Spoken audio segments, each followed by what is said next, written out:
Be be اسما رضی اللہ تعالی عنہا راویہ ہیں جو صدیق اکبر رضی اللہ تعالی عنہ کی صاحبزادی ہیں۔ وہ کہتی ہیں کہ میرے پاس میری والدہ آئیں اور وہ نبی کریم صلی اللہ علیہ وسلم کے زمانے میں مشرکہ تھیں، تو میں نے نبی کریم صلی اللہ علیہ وسلم سے مسئلہ معلوم کیا اور میں نے عرض کی کہ وہ اسلام سے اعراض کرنے والی ہیں، یعنی منہ پھیرتی ہیں، وہ اسلام قبول کرنے کے لیے تیار نہیں، کیا میں اپنی ماں سے حسن سلوک کروں؟ تو سرکار نے فرمایا کہ ہاں، اپنی والدہ سے صلہ رحمی کرو۔ اس پر ہمارا کلام چل رہا تھا، پہلے پوائنٹ پہ ہم نے تفصیلی کلام کیا، تقریباً پورا پروگرام میں نے کیا۔ میں بار بار اس لیے کرتا ہوں، بہت سی باتیں دہراتا ہوں کہ میں چاہتا ہوں کہ ہمارے مسلمان حقیقی مسلمان بنیں، پکے مسلمان بنیں، زمانہ رسول والے مسلمانوں کی مثل مسلمان بنیں، جو اپنی ہر چیز میں سب سے پہلے اسلام کو بنیاد بناتے تھے۔ نبی کریم کی رضا، اللہ کی رضا، آخرت، جنت، یہ چیزیں ان کے پیش نظر ہوتی تھیں۔ لہذا ہم نے پہلے پوائنٹ پہ کلام کیا کہ بی بی اسما نے اگرچہ ماں سامنے تھیں لیکن سب سے پہلے شرعی مسئلہ معلوم کیا کہ اسلام اس کے بارے میں کیا کہتا ہے، میں اس پہ عمل کروں گی، تو ہمیں بھی اسلام کو فوقیت دینی چاہیے۔ دوسرا ہمارے اس پوائنٹ پہ کلام ہو رہا تھا کہ جب ایک مشرکہ ماں کے ساتھ میرے آقا صلی اللہ علیہ وسلم نے حسن سلوک کا حکم دیا، تو پھر ہماری مومنہ اور مسلمہ ماں کس قدر ہمارے حسن سلوک کی حقدار ہوگی۔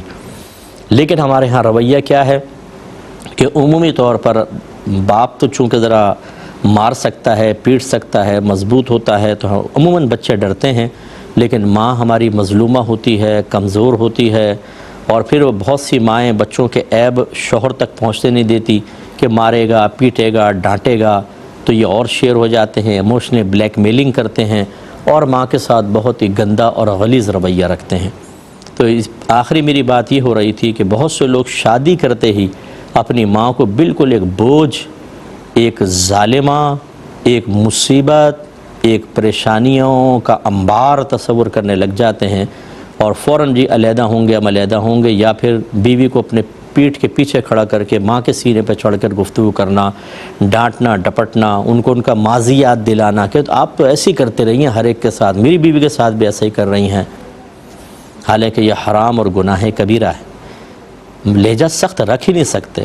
بار بار ہم یہ آیت آپ کو سناتے ہیں، اللہ نے فرمایا فَلَا تَقُلْ لَهُمَا أُفٍّ وَلَا تَنْهَرْهُمَا وَقُلْ لَهُمَا قَوْلًا كَرِيمًا، اپنے ماں باپ کو اف بھی مت کہو، یعنی ان کو کسی بھی طریقے سے اذیت نہ پہنچاؤ، اس کا مطلب یہ ہے، اور ان کو ڈانٹو مت اور ان سے نرمی سے گفتگو کرو۔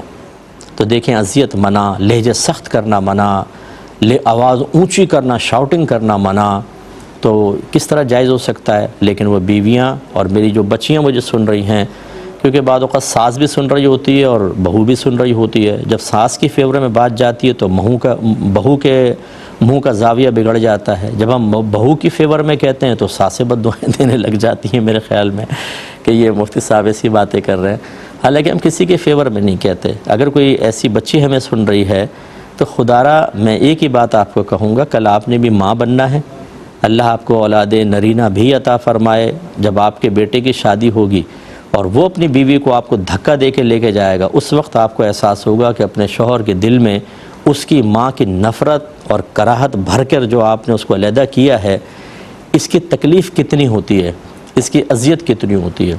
اور ایسے میں نے کیسز دیکھے ہیں، مکافات عمل، اور آپ بھی دیکھتے ہیں اپنے اطراف میں، لیکن ہم سیکھنے کے لیے تیار نہیں ہیں۔ ہم کہتے ہیں اس کے ساتھ ہوا، اس کے ساتھ ہوا، اس کے ساتھ، ضروری کوئی کہ میرے ساتھ بھی ہو۔ یہ خوش فہمیاں جو ہیں ہمیں گناہوں پر دلیر کر کے رکھتی ہیں، لیکن چلیں، ضروری تو نہیں کہ آپ کے ساتھ ہو، لیکن یہ بھی تو ضروری نہیں ہے کہ آپ کے ساتھ نہ ہو۔ اگر ہو گیا تو کیا ہوگا؟ ماں بیٹوں کے اندر نفرتیں پیدا کر دیں آپ نے، اب آپ انتظار کریں کہ ایک اور کردار ابھرے گا جو آپ کی بہو ہوگی، اور وہ آپ کے بیٹے کی نفرت آپ کے دل میں ڈال کے لے کے نکل جائے گی، پھر کیا ہوگا؟ اچھا، یہ بھی ضروری نہیں ہے کہ یہ ذہن میں رکھیں کہ اگر کوئی بیٹا اپنی بیوی کو لے کے نکل گیا تو اب آپ یہ کہیں کہ مجھ صاحب نے کہا تھا مکافات عمل، اس کا مطلب ان کی ساس نے بھی ایسا ہی کیا ہوگا اپنی ساس کے ساتھ، یہ ضروری نہیں ہے۔ لیکن یہ بھی ایک چیز ہوتی ہے، اس کو بھی ذہن میں رکھیں۔ تو بہرحال اپنی سگی ماں کے ساتھ ایسا رویہ نہ رکھیں۔ جو ایسے بچے مجھے سن رہے ہیں، ایسے بیٹے سن رہے ہیں، ایسے مرد حضرات سن رہے ہیں جو اپنی ماؤں کو چھوڑ بیٹھے ہیں، ان کو تکلیف دی ہے، اذیت دی ہے، خدارا بیوی آپ کو جنت میں لے کے نہیں جا سکتی، ماں لے کے جائے گی۔ میرے آقا صلی اللہ علیہ وسلم سے ایک صحابی نے پوچھا، یا رسول اللہ میں جہاد پہ جانا چاہتا ہوں۔ فرمایا تمہارے والدین میں سے کوئی زندہ ہیں؟ عرض کیا رسول اللہ میری والدہ ہیں۔ فرمایا ان کی خدمت کرو، اسی میں تمہارے لیے جہاد کا ثواب ہے۔ آپ اندازہ کریں سرکار نے تو یہ ارشاد فرمایا۔ ایسے ایک صحابی نے آ کر پوچھا، یا رسول اللہ مجھ پر سب سے زیادہ حق کس کا ہے؟ فرمایا تمہاری والدہ کا۔ عرض کی پھر؟ فرمایا تمہاری والدہ کا۔ عرض کی پھر؟ فرمایا تمہاری والدہ کا۔ عرض کی پھر؟ فرمایا تمہارے والد کا۔ تو علماء نے اس سے نتیجہ نکالا کہ ماں کا حق باپ سے 3 گنا زیادہ ہوتا ہے۔ 3 دفعہ نبی کریم نے ماں کا ذکر کیا، چوتھی مرتبہ والد کا ذکر کیا۔ حالانکہ والد ماں پر حاکم ہے، عزت اور عظمت اس کی زیادہ ہے، لیکن حق ماں کا زیادہ رکھا ہے۔ اور ایسی ہستی کے سامنے آپ چیختے ہیں، چلاتے ہیں، اور یہ بچیاں جو مجھے سن رہی ہیں جو اپنی ماں سے بدتمیزیاں کرتی ہیں، ماں کے برتن دھو لو چیخنا شروع کر دیں گی، چلانا شروع کر دیں گی، آپ ہمارے پیچھے پڑی رہتی ہیں۔ ماں کہتی بیٹا زیادہ موبائل نہ دیکھو، آنکھیں خراب ہو جائیں گی۔ ارے امی آپ پرانے زمانے کی ہیں۔ بھائی وہ تو پرانے زمانے کی، آپ جدید دور کے ہیں، پڑھیں ذرا انٹرنیٹ پہ جا کے آرٹیکلز، ڈاکٹرز کی رائے دیکھیں، جن لوگوں سے باہر والوں سے آپ متاثر ہیں انہی کی رائے دیکھ لیں کہ کس قدر مسلسل موبائل یوز کرنا، مسلسل ٹیبلٹ یوز کرنا، کمپیوٹر یوز کرنا آپ کے برین پر کتنا ایفیکٹ ڈالتا ہے، آپ کی باڈی پہ کتنا ڈالتا ہے، آپ کے آرگنز کے کارکردگی پر کتنے اثر انداز ہوتا ہے۔ ذرا پڑھیں تو صحیح، ذرا جا کر آپ اسٹڈی تو کر کے دیکھیں۔ ماں غلط تو نہیں کہہ رہی، انہیں تو آپ نے یہ ایک طرح سے احساس سے کمتری میں مبتلا کر کے گویا کہ تاخیر اور ذلت کے ساتھ ان کو خاموش کروا دیا۔ بھئی آپ پرانے زمانے کے لوگ ہیں، آپ کو نہیں پتہ جدید دور میں کیا ہو رہا ہے۔ وہ بیچاری خاموش ہو جائیں گے ڈر کے کہ ہاں یہ تو جدید دور کے ہیں۔ تو آپ کو نہیں پتہ جدید دور میں کیا تحقیقات سامنے آئی ہیں؟ یعنی سامنے والے کو خاموش کروانے کے لیے اس طرح کے لفظ کہہ دینا وہ خاموش ہو جائے، اور خود پھر خطرات سے کھیلتے رہنا۔ خود یہ نہیں دیکھنا کہ آپ خود غلط کر رہے ہیں، وہ غلط نہیں کر رہی تھیں، وہ پرانی ہونے کے باوجود بھی صحیح تھی، اور آپ نے اتنا برا بھلا کہہ دیا۔ ایسی جو گیم کھیل رہے ہوتے ہیں، اگر ماں نے بیچ میں آ کے کچھ کہہ دیا تو بس ان کا گیم خراب ہو گیا، ماں کی عزت اور احترام 2 منٹ میں مٹی میں ملا دیتے ہیں۔ اتنا شاؤٹنگ، اتنا شور شرابہ، پھر کئی دن تک ناراض رہتے ہیں۔ ماں مناتی رہے گی، لقمے لے کے کھلانے کی کوشش، منہ بنا ہوا ہے، ناراض ہیں۔ میں یہ سطحی لفظ استعمال کرنے پر مجبور ہوں، آپ کی اوقات نہیں ہے ماں سے ناراض ہونے کی، یاد رکھیں۔ یہ حرام اور گناہ کبیرہ ہے، حرام، سخت حرام، اور اسی حالت میں مر گئے، انجام اتنا برا ہے کہ آپ تصور نہیں کر سکتے۔ آپ کو کس نے کہا کہ آپ وہی ایموشنلی بلیک میلنگ کر رہے ہیں؟ آپ ماں کو مطلب یہ کہ بلیک میل کرنا، وہ پیار کرتی ہے، جذبات ہیں، احساسات، معافیاں مانگ رہی ہے، اچھا بیٹا مجھ سے غلطی ہو گئی، میں تمہارے گیم کے بیچ میں آ گئی۔ آپ ہمیشہ ایسا کرتی ہیں، ہمیشہ ایسا کرتی ہیں، بھی پاؤں پٹکتے ہوئے نکل جائیں گے، کیونکہ وہ انگریزوں کی تقلید تو ہم کریں گے نا، اسلام تو قبول نہیں کریں گے صحیح طریقے سے، یعنی اس کی تعلیمات قبول نہیں کریں گے۔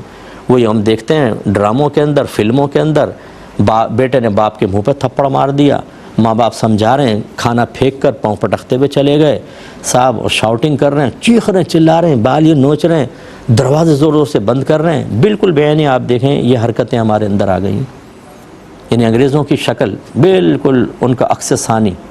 وہ شاید اپنے بال نوچتے ہوئے بھی وہ تصور میں وہ انگریز ہوگا کہ میں اس کی طرح کر رہا ہوں، اس میں بھی وہ پراؤڈ فیل کر رہے ہوں گے کہ بڑا ہم کو کارنامہ کر رہے ہیں۔ بھائی یہ مسلمان تو جو اسلام کے قریب ہیں وہ سر جھکا کے کھڑے ہو جاتے ہیں، ہم نہیں سر جھکاتے، ہم انگریزوں کی تقلید میں سر اٹھاتے ہیں اور چیختے چلاتے ہیں۔